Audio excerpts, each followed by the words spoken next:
This year marks the 30th anniversary of Non-Survival album, but also the 19th anniversary of you as a Cryptopsy member. If I'm correct, you were like 25 or so when you joined the band as a guy with metal. Yeah, Yeah. yeah, I was really lucky. It was on my 24th birthday that Okay. I got the call from Flo Munier himself Mm-hmm. giving me the job of being the new Cryptopsy singer back in 2007. So, yes, I will very shortly be celebrating the 19th anniversary of being the Cryptopsy vocalist. Mm-hmm. Now, what was your relationship to death metal at that time? I had a zero relationship with death metal. I was not a death metal fan. The closest thing that I can say that I understood was death metal was I had Cannibal Corpse's album Kill, Mm-hmm. and I really, really enjoyed George's vocal delivery, the way that he articulated so well, the brutality of his voice is something that really piqued my interest. Another anecdote that pertains to me early death metal in my life is my old band 3 Mile Scream recorded our first record with JF Dajne from Cataclysm, and 3 Mile Scream was a metalcore band, so typical Killswitch Engage worship where I scream in the verses, mostly higher pitch register screams in those areas, and then clean vocals, but every once in a while I would give a little low growl. And I remember JF telling me, you know what? You might be a good death metal vocalist. But I never was. It's not that story of me being the biggest Cryptopsy fan, me wanting to be Lord Worm Jr. I really just fell into the job, and it took me many, many years to become a somewhat decent death metal vocalist. And it really just happened from touring and being granted the time by the band. First off, the band always believed in me and knew that I was the right man for the job, especially Flo Munier, and also the fans giving me enough time to finally be comfortable doing death metal vocals up to par with other people in the genre. And I only really became comfortable during the pandemic, after the pandemic, when we recorded As Gamora Burns. Mm-hmm. Okay. Uh, when you joined Cryptopsy, if I'm correct, metal environment was a new thing to you, and you had to learn a thing or two about it. What was the weirdest or most difficult part about it? I think I was just intimidated and afraid Uh huh. because of the extremity of the genre. I thought, as a lot of people do that live outside of the extreme metal world, they think that the people that create the music are strange, dangerous people. Mm-hmm. So I remember my early tours being very nervous meeting people, and my first U.S. tour was massive. We were on Summer Slaughter 2008, and the lineup was just incredible. What a lineup! Whitechapel opened the show. Born of Osiris, The Faceless, Despised Icon, Vader, Polish legends, awesome people. Absolutely. Um, Cataclysm, and then I think Aborted was on it as well.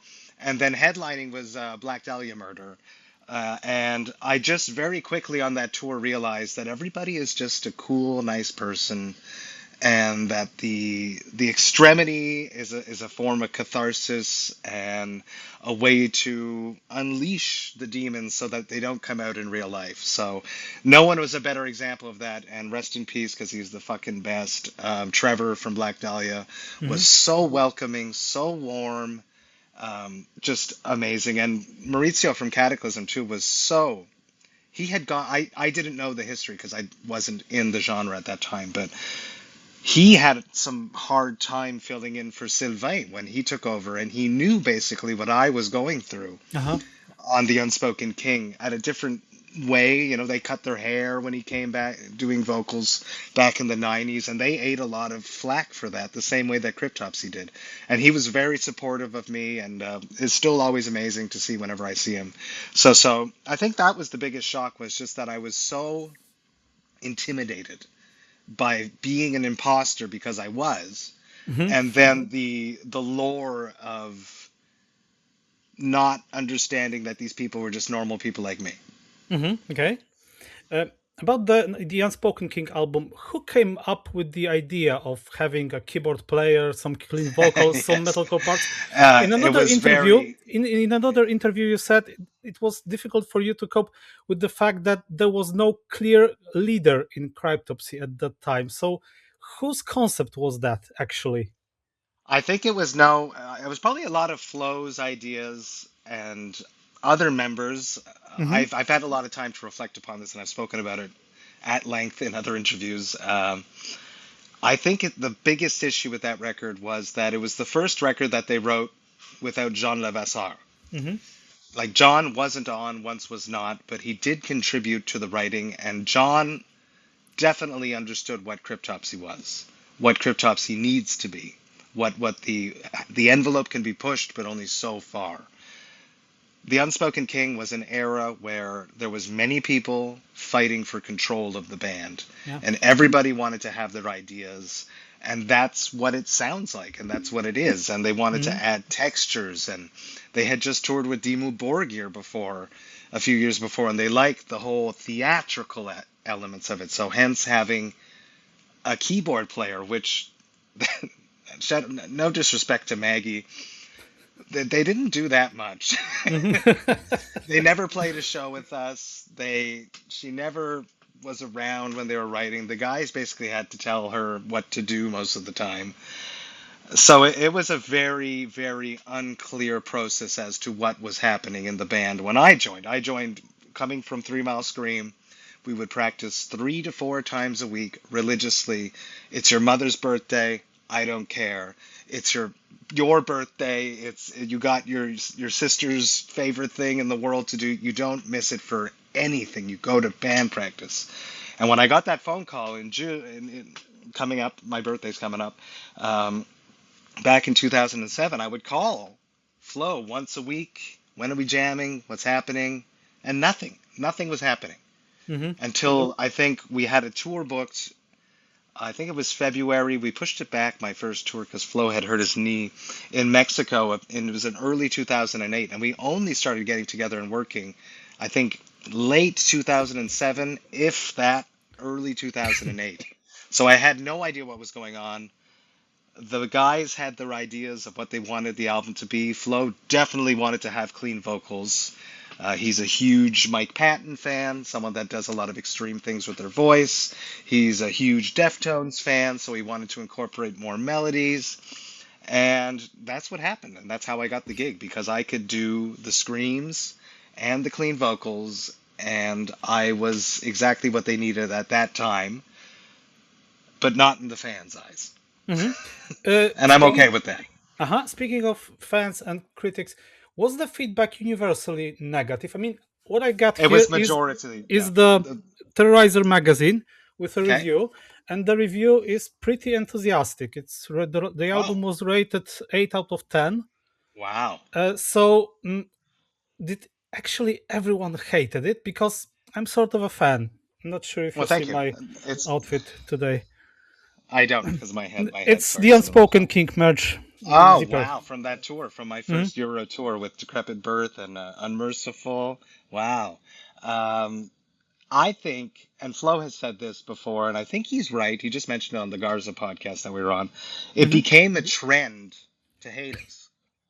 It was cool to not like Cryptopsy, and it was funny. And it was because we reacted extremely poorly at the Hmm. fact that people were being critical of the record. Do we like the record now, looking back upon it as many years ago as it was 18 years ago? I don't think it's a great Cryptopsy record. There's interesting parts, there's interesting ideas, but it's really far too all over the place and outside of the umbrella of what Cryptopsy is allowed to be, Hmm. in respect to the legacy and everything that they built before us. So Christian Donaldson absolutely hates the record. Flo still stands by it. There are still people that come up to us every show that like whisper. They're like, "I like it, but don't tell my friends." But it was our reaction. We were so upset and rude and vulgar towards the fans that didn't like it, and defensive, that we shot ourselves in the foot. We should have been far more mature. And I think nowadays we would be because we're older and we're wiser, I hope. We would have reacted we would have told everyone to go, privately within the band chat, but we wouldn't have gone out there and publicly told everyone to fuck off the way we did. But the backlash in the internet era of today would be definitely harsher than it used to be back in the True, true, MySpace era. true. But do you have any advice for other bands how to cope with such harsh opinions? I think at the end of the day, if you love your record, that's what's really important. Mm-hmm. When we drop something new, we always try to not read the comment section, but we always end up reading the comment section. And then we only remember that one negative comment versus the 600 positive ones. It's just human nature. So I would suggest and encourage people to take a deep breath, close their computer, close their phone, and go and hang out with their family members and be proud of what you created. Because if you've released it, it means that you did like it at one point. So. Mm-hmm. So as this Cryptopsy member who, the one Cryptopsy member who actually had a grasp of metalcore due to your background, do you think that this album might have missed the audience simply? I think that once I've said this before, I think that had we released it as a side project called The Unspoken King, it would have had a far better reception, and hypothetically more things could have been created in that vein, a little bit more refined. But if you look at all the bands nowadays, there's clean vocals all over death metal, and there's synths and keys and backing tracks. It's very popular right now. So once again, Cryptopsy was ahead of its time. Our reaction to people not liking it was the main fault of the record, more so than the music. Mm-hmm. I guess it must have been tough for you to grasp this backlash, but others would simply quit, and yet you have stayed. How long was it difficult, and when did you finally felt accepted by the audience? Yeah, it was hard. I don't quit things. It's just sort of something that I have in me. I've been with my wife since 2002, so that's many, many years. And being in a relationship is work. You got to put the work in if you want things to work. And that's what I did. So it was very difficult. I remember the day when I like realized that everyone hated the record, and it was tough. It was crushing because I really thought that this was my big break, and I was going to become my dreams were going to come true of becoming a rock star Mm-hmm. in the world of death metal. And luckily, the band stuck by me, and the fans gave me the time to become more proficient. And the day, I remember the day because it was really I was really intimidated by this show. We played None So Vile in its entirety back in 2017, so it's 10 years. It was 10 years that I felt like an imposter. And we played Maryland Death Fest, and I knew the lore of Maryland Death Fest. I knew that the true, with a V, fans of death metal go to Maryland Death Fest. And we played the Baltimore Soundstage, and it was insane. The reception was off the walls, bodies flying, crowd surfing, stage dives, circle pits.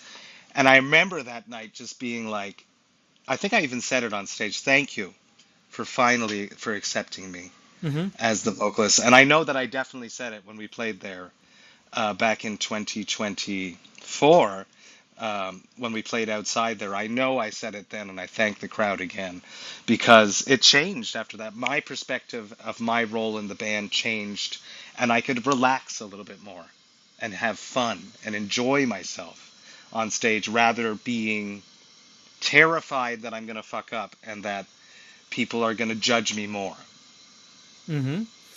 Would you ever redo or re-record this particular album? I mean, bands do that for whatever I reason. don't know. I don't think so. Like we're not going to celebrate the anniversary of it. Go It's on, why We not? used to play Worship Your Demons. Hypothetically down the line we could pull it out, but we have so many other songs like um songs from Whisper Supremacy, songs from And Then You'll Beg that we'd rather play than any of those. So no, there's no re-recording of it in the works. No.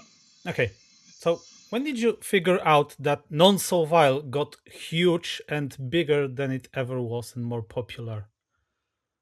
I just see it's still growing, which is what's amazing. The interesting thing about None So Vile is that when Lord Worm left um, back in 96, 97, after None So Vile, and he came back, he had no idea that it was so popular. Hmm. He just left the metal world and enjoyed listening to the same things that he always listened to, his weird black metal, in his little apartment in Montreal. And when he came back, he was like, "Oh my God, like, why am I not? You guys should be paying me more." But and, it's true. I just knew by the fans' reaction. I knew early on that it was important and that there was so many. We used to play when I started. We would play 5 to 7 None So Vile songs every night. So I knew Hmm. from that it was super important. I also realized it when we started making None So Vile merch that it was consistently the shirt that outsold everything else. And then recently, I'm seeing a whole new generation of younger death metal Exactly my fans point. Yeah. discovering None So Vile. And one of the countries where I really noticed it, honestly, was in Poland, where we show up at whether it's in Krakow or Warsaw, and there's these young metalheads standing outside the bus waiting for me to wake up. It's incredible, and they're Hmm. wearing they know all the words. It's absolutely phenomenal that there's this new generation coming, and I think it's exciting for the future of Cryptopsy, the future of death metal. There's also we went independent after leaving Century Media. The Unspoken King was our last record on Century Media. We released The Best of Us Bleed, but it's a compilation record. And then we went independent. So I'm wondering if because of the None So Vile, no, the Unspoken King flop, you can call it, and then the fact that we went independent for a decade, did we almost miss a whole generation of metalheads? Until finally now with TikTok and the other things, the amount of reels that we get tagged in with people using None So Vile music is it's every week. It's always funny. It's something new, and it's always young people that are creating it. So it's exciting, and I'm excited to see this because there was always younger people coming to the shows before this resurgence has taken place, but it was mostly like a father that was bringing their son. Nowadays, that's not the case. There's a bunch of kids coming because they want to be there. It's pretty, or there'd be like some young drummer that wants to see Flo. Now it's kids that like they want to be there because they want to pit to Graves of the Fathers, and that's amazing. Hmm. How do you feel about this funny merch thing that seems to be a thing these days? I mean, That's me. you've I done did. the Yeah, non so cute T-shirt yeah. yourself. That's me. That's Uh huh. we were drinking beers, and it was a funny idea. The Bring Back Lord Worm shirt, the None So Cute. We launched them together. I knew that it would get a bunch of people's eyes on it. When we do make them, it's typically the same type of fan that picks it up, and it's a younger generation metalhead that just thinks it's cool and cute and doesn't understand the lore of None So Vile. Some of the band members in the band don't like it, and it's an internal discussion that we're still dealing with at this point. But I think if you can laugh at something and sort of do some satire upon something iconic, it's okay. I'm definitely not doing it in a way to try to make it be disrespectful to the record. I think it's just a new way to get new people's eyes on an iconic record that everyone should have in their collection and should be aware of. And if I can do that by making a kawaii inspired shirt, that makes me happy. Matt, thank you for your time and thank you for this terrific conversation. Next time, I'm gonna pronounce your band name wrongly because I'm too old I'm to change sorry. it. Sorry. You did It's good. been a You did good. pleasure. Thank It's you very been a much. I pleasure. appreciate you. Take care. All the best. Cheers.